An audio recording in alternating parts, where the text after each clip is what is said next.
Hi guys, so I'm back with a Doctor Who review.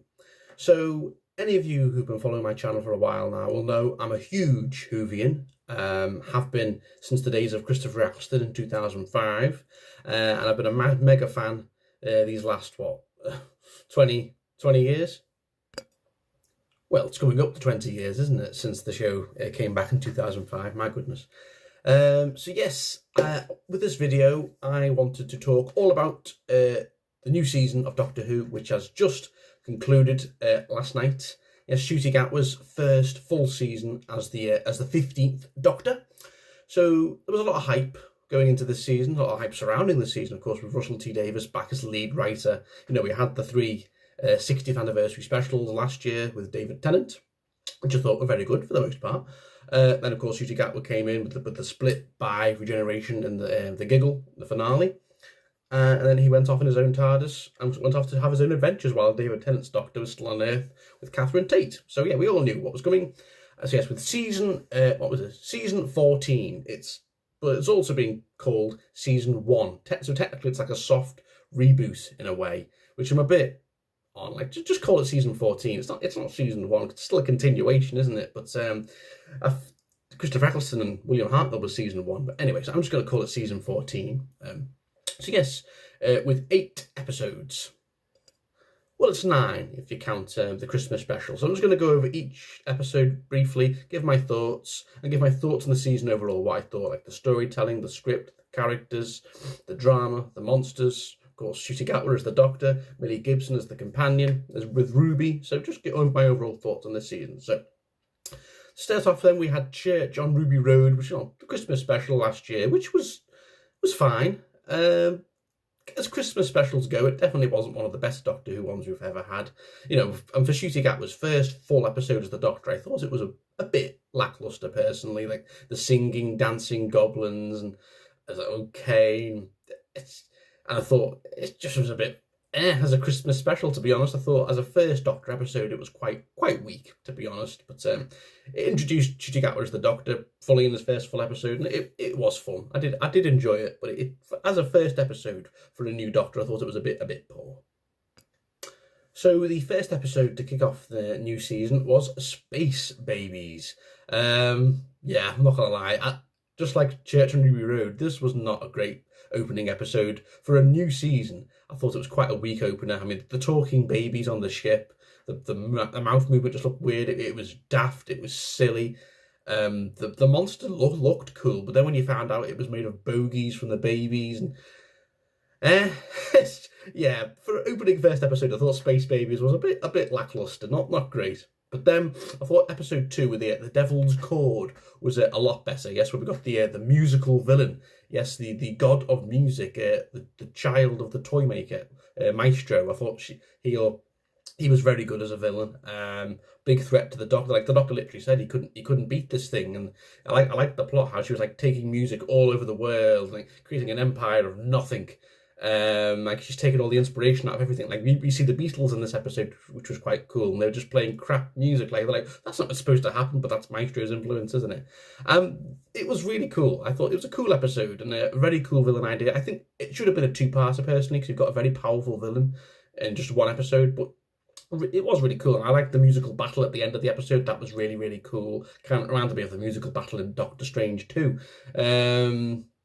And at the end, with the Beatles say that they are playing the right chord, dong, and she gets sent back to her realm. It was a good episode. The only thing that was down, I thought, was the big musical number at the end of the episode. It just felt so out of place and out of nowhere. Like there's always a twist at the end. I was like, what's going on? It was like High School Musical meets Doctor Who. But it was definitely better than Space Babies.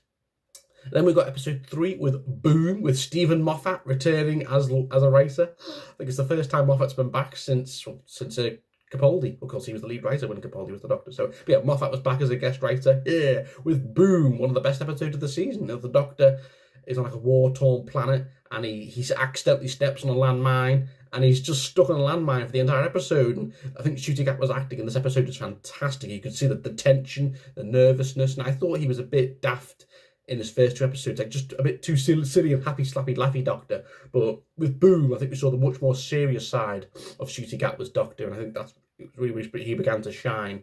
So yeah, he's stuck on a landmine for the entire episode. Ruby's got to try and help him. You've got like the battlefield ambulances that are brutal. We get a few of the supporting cast members. I believe one of the cast members from this episode is going to be the Doctor's next companion in season 15. Very cool. But yeah, it's a very good episode. And like I said, when Ruby gets shot and with all the stress, and only thing I thought was a bit silly was like the holographic dad and the little girl. That did nothing for me really. But it was a very tension-filled episode. But very good acting from Ncuti Gatwa especially. But it was really good. And then we got 73 Yards, which I personally think my favourite episode of the season, where the Doctor like steps on like a fairy circle in Wales, and boom, he just vanishes, and Ruby's stuck on her own, and she's got like a ghost haunting her, which is always 73 yards away. Thought that was really cool. She just begins living her life, and this ghost is always at the same distance following her. You know, no matter what she does, no matter who goes up to it, they always like run away. And she gets older and older, and the ghost is still following her. Now she helps like dispatch that evil prime minister, like the dictator prime minister. That was cool. It was a really fun episode, and I think Millie Gibson really got to shine. You know, this was a Doctor Light episode. He was only in the beginning and the end of this episode, and I think she shined at this episode. I think it was probably my favourite episode. My favourite episode of the season is the one with the Doctor's hardly in it. Bit weird, but I thought it was really cool. I loved. Like a lot of things didn't get explained towards the end. Like, why did the Doctor just disappear? And then at the end, with the ghost is revealed, it's Ruby as an old woman. She's like been haunting her, like on her deathbed. But then she just tells the Doctor not to step on the circle. Boom! It all resets, and the Doctor's fine and back again. After she's like nearly on her deathbed as an old woman, it was crazy. But I loved it. I think Boom and 73 Yards, probably my two favourite episodes of the season. Very very good episodes. Everything else was good to that. Then we got Dot and Bubble, episode 5. This was another Doctor Light episode, but I believe during this time, Ncuti was busy filming the final season of Sex Education, so it kind of makes sense that I guess he couldn't be. It was a bit light for this bit, a bit light for this filming for these 2 episodes. So 2 Doctor Light episodes. Another one, yeah, where we get Lindy Peppa Bean, a citizen on fine time. You know, they've got the bubbles, and it's all like I don't know, a social media bubble surrounding their heads as they walk around, but they don't know that the entire population's being eaten alive by these giant man-eating slugs. And like the AI's turning against them, and the Doctor and Ruby have hacked into her bubble, and they've got to like, guide her to safety. The entire episode's through her perspective, and the Doctor and Ruby pop up every now and then on the overhead. It was cool. I thought the actress came off as a bit annoying, but I guess that's what they were trying to go for, wasn't it? Because they were showing like how social media and influencer stuff and all like that, how it's taking over like modern entertainment. Like if you look at YouTube, you look at TikTok, you look at Facebook and Instagram, it's like taking over. So I guess that's kind of what the message was here. And then at the end, where they finally save her, but the Doctor tells them to get off planet, and they just all suddenly become racist and prejudiced against the Doctor. And I was like, whoa, wasn't expecting that. And she's like, well, when she sacrificed that fella to escape, you kind of feel like she was a bit of a piece of shit. But and yeah, the Doctor's like, he's just literally been well, how to describe it? Yeah, like they turned down the Doctor's help out of prejudice against the Doctor. Like, you people and all that, you serve us. And I was like, Ncuti Gatwa was very good acting, and he like probably breaks down and screams because he's. I think for the first time, the Doctor's frustrated because he's facing people he wants to save someone, but they don't want to be saved. It was very strange finish, but it was a good episode. Then we got Rogue, which the Bridgerton-inspired episode where they go back to like England in 1813, like a fancy party. But then obviously we meet like these bird like shapeshifter type villains who want to like infiltrate and create like a big drama on Earth. That was quite cool, I guess. But the highlight of this episode obviously was Rogue, the new love interest for the Doctor, basically like the new Captain Jack, the new River Song for Ncuti Gatwa's Doctor, like a bounty hunter. And I loved his chemistry and the Doctor's chemistry. That was great. Them on the TARDIS together, them on Rogue ship together. I think that was the highlight of the episode, really. I thought the monsters were fine, but a bit forgettable as the shape-shifting bird villains. I thought the highlight for me for the entire episode was the Doctor and Rogue's chemistry. And then at the end of the episode where they have a little kiss. Like, it's the first proper romantic gay kiss for the Doctor, if you don't count Captain Jack kissing Eccleston in the season 1 finale. But that was like a little peck and he walks off, but just like a proper romantic kiss, same-sex kiss. I'm fine with that, to be honest, because the Doctor, he plays both fields, doesn't he? I mean, I'm sure Capaldi said something about Time Lords don't care about genders and sexual orientations, we just do what we want. I'm sure Capaldi said something like that, so that doesn't really bother me. I know it pissed off a lot of the homophobic fans, like, oh, the Doctor can't be gay, he can't have a gay kiss, and it just didn't really bother me, to be honest. To each their own. I quite liked it. And so then Rogue sacrifices himself at the end of the episode to save the others and to get rid of the villains, but he goes, fine me. So I do think Rogue will come back in the next season, and potentially be like a River Songs type, a male River Song to a Ncuti Gatwa's Doctor. I'm down for it, really. I think a future companion for sure. I really like Rogue. I hope they definitely bring. Who was the actor? Jonathan Groff, I think it was. Yeah, Jonathan Groff. Hopefully they bring him back for the next season. I mean, they saw how popular he was, so I think they'll definitely bring back the Doctor. I mean, Rogue, because I do ship Rogue and the Doctor for the next season. Woo! Then on to the 2-part finale, which. Yeah, so Legend of Ruby Sunday, that was the first part finale, so basically the story was the Doctor's been... Please come on. Basically, they've been seeing this woman everywhere they go, Susan... Was it Susan Twist? Yeah, everywhere they go, they see they see the same woman, but obviously just different versions of her scattered throughout time. Like, what's going on? So the Doctor wants to know what's happening, and he gets embroiled in this big plot. And then we also see the mystery of Ruby's mother.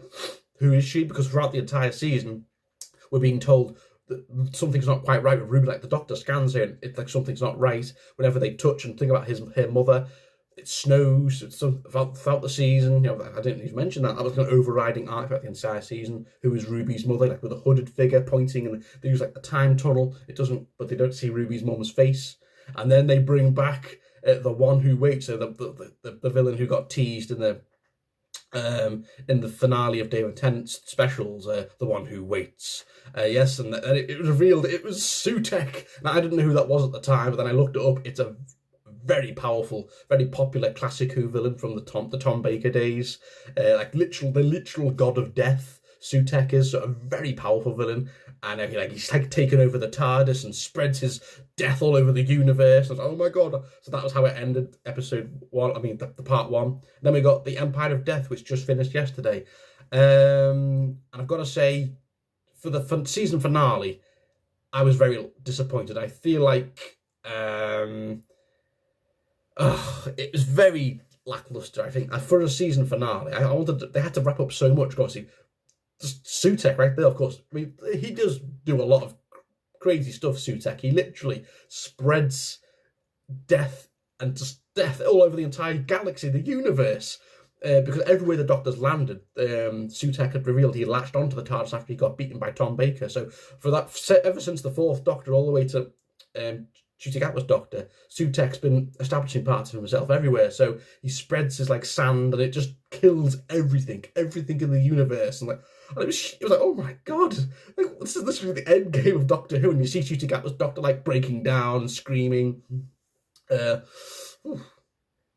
I did not like how they wrapped this up, so I'll get to it now. A lot of Doctor Who fans are they're a bit disappointed with this finale. So the way they beat Sutekh was a bit disappointing. Probably the most powerful villain the Doctor's ever faced. He's up there for sure, and they just tie him up like he's a dog. Well, he is a big dog, and they just fly him through the vortex. Like, whee! And as he rips through the vortex, he brings everyone back like nothing ever happened. I was like, what? And then that's it. He's just cast off, and he burns up. And I think that's it for Sutekh, the most powerful villain the Doctor's ever faced, and he gets beaten literally like you're dragging a dog through a tunnel. What? And then even worse, when they reveal who Ruby's mother is, like the massive mystery of who Ruby's mother is, and it's just this random woman. Like even Sutekh was like, he couldn't figure it out. Like, who's this woman? Like the god of death, the literal god of death. Was like, who is this woman? And it's just a random woman with no significance, no importance. She was just an ordinary woman. And the Doctor was like, well, that's what's so special about her. She's an ordinary woman. I was just like, that's the big reveal. That's the big payoff of who Ruby's mum is. We still didn't get answers as to why it snows whenever when the Doctor scanned her early on in the season, why it was coming off as weird. worse, she was just a random lady, and then they meet her at the end of the episode, and oh, so I thought the finale was a bit lackluster and very rushed. And then Ruby reunites with her mother, of course, and intends to go and see her dad as well.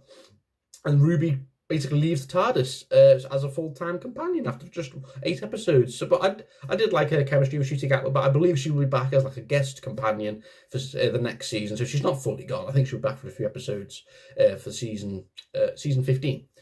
And then, of course, let's get finished. Mrs. Flood. She popped up a few times throughout the season. She was in the Christmas special, like, "You never seen a TARDIS before?" And then she knew all about Sutek, the one who waits is almost here. Like, and at the end of the episode, she talks to the camera again. She's like, "Ruby got her happy ending, but the Doctor's story will end in absolute terror." Dude, like, who is she? Who is this woman? Like, she's been haunting the entire season, probably more than Sutek. So, who is Mrs. Flood? She obviously knows the Doctor. She knows all about the TARDIS. She knows all about Sutek. So, who is she? And she's obviously a villain. Is she the Rani? Is she another version of the Master? Is she a new villain that we've not seen yet? I assume we'll find out who Mrs. Flood is in the next season, but obviously she's someone quite powerful. But she didn't seem that bothered when Sutek was about to wipe them all out. She was just like in the bed with the other girl, like, anyway. So yes, on the most part, it's a solid first season for Ncuti Gatwa. Not perfect by any means. I think a few things let it down. So Space Babies, I thought Dot and Bubble was fine, but a bit of it I just thought would be. And then I thought the finale was just very lackluster, and it could have been so much better, and a very poor payoff for a big build and a poor payoff. Quite disappointing there from Russell T Davies. I expected a bit better from him from a big season finale, but the positives outweigh the negatives for me for this season. Definitely, I think Ncuti Gatwa, he's got all the makings of a fantastic Doctor. I mean, we've seen it now, 9 episodes. He's great. He's really, really good. At first, I thought he was being a bit too jokey and a bit too, woo, let's go. He's a bit too much like that. But then other episodes, he's really, really serious. Like, how many times did we see him cry this season? Like, there's like 4 or 5 times he's tearing up. I'm like, I've never seen the Doctor cry so much, but he's a very emotional Doctor. He wears his heart on his sleeve type of Doctor.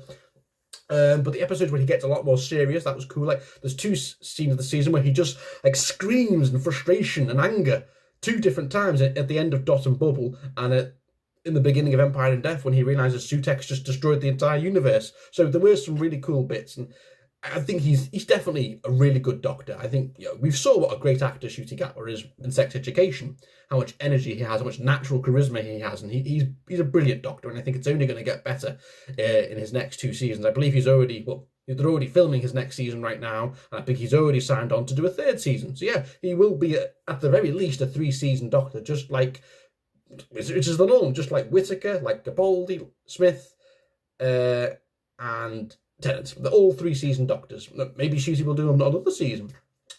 Millie Gibson, I thought, was great as the companion. A few episodes, I kind of felt like she was just there. Maybe she could have had a bit more to do and a bit more character. But like I said, the episode where she just gets to be on her own, 73 yards, she was great. And yeah, she's a very young actress. She's got a very promising career ahead of her, and best of luck to her what she does in the future. I mean, I think she's coming back to do a few episodes in the new season of Doctor Who. Like I said, I think she's not fully left the TARDIS. I liked Rogue. Obviously, Jonathan Groff, he was great. Good chemistry with the Doctor. I liked seeing Kate Stewart was back, of course, in the finale. She's met so many different Doctors now, hasn't she, Kate Stewart? She's the new Brigadier. Sutek was cool, but very underused and very easily beaten. Yeah, it was a good season. It was a good season. Just let down by a few things here and there. Definitely not like the heights of Tennant, Smith, and Eccleston's era, and bits of Capaldi, of course. But definitely an improvement on the 3 seasons of we had with Whittaker and Chibnall. Definitely. On to my negatives and nitpicks, though. Only 8 episodes, which I think. 8 episodes? Why is it so short? It feels like a mini season. I know the seasons are getting shorter. I believe I know. Jodie Whittaker's first 2 seasons were like, 10 episodes, which is a bit shorter. Then Flux, her final season, was only 6 episodes. So yeah, and Shooty Gatwa's first full season, 8 episodes. Bit short. I mean, I missed the days of when we had like 12, 13 episode seasons with the first few modern era Doctors. But ever since Whittaker, now it's looks like it's staying with just 8 episode seasons. I don't know how many episodes next season's going to be. Probably the same, sadly. But yeah, guys. As a Whovian, I'm happy because Doctor Who is back to being somewhat good again. It's been so long. But definitely room for improvement, I think, for next season. I think just improve the overall quality of some episodes, or some writing could be a bit better. Better resolutions to long-term storytelling, I think we definitely need. And bring back the Daleks. I miss the Daleks, man. The Daleks have not had their own episode for quite a while. Well, no, I think Jodie Whittaker had one, didn't she? Like one of the specials before she left. But the first full season, I think, without the Daleks as a main villain, I think. Oh, no, because the Daleks weren't really in Wallace Capaldi's seasons, were they? But anyway, but yeah, hopefully they bring back the Daleks for the next season. I want to see Shooty go up against some Daleks, please. Yes, please, on some bring back the Cybermen too.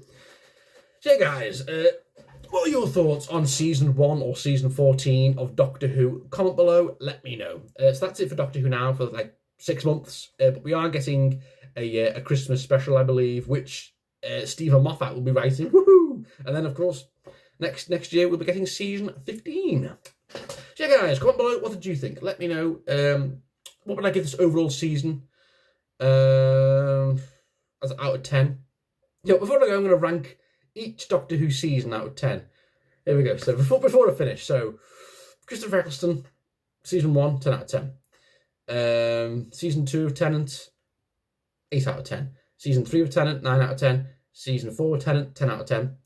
Matt Smith's season 5, 9 out of 10. Matt Smith's season 6, 6 out of 10. Matt Smith's season 7, 7 out of 10. Capaldi's first season, probably a 6 out of 10. Sorry, Capaldi. Capaldi's second season, 8 out of 10. Capaldi's third season, season 10, 7 out of 10. Then Jodie Whittaker's 3 seasons, season 11, 4 out of 10. Season 12, 1 out of 10 with the fucking Timeless Child shit. Flux, 6 out of 10. That was probably her best season. Then Shooty Gatwa's first full season. I'd probably give Shooty Gatwa's first full season a solid 7. Yeah. Thank you all for watching, guys. What did you all think? Any fellow Whovians, comment below, let me know. And I'll see you all very soon.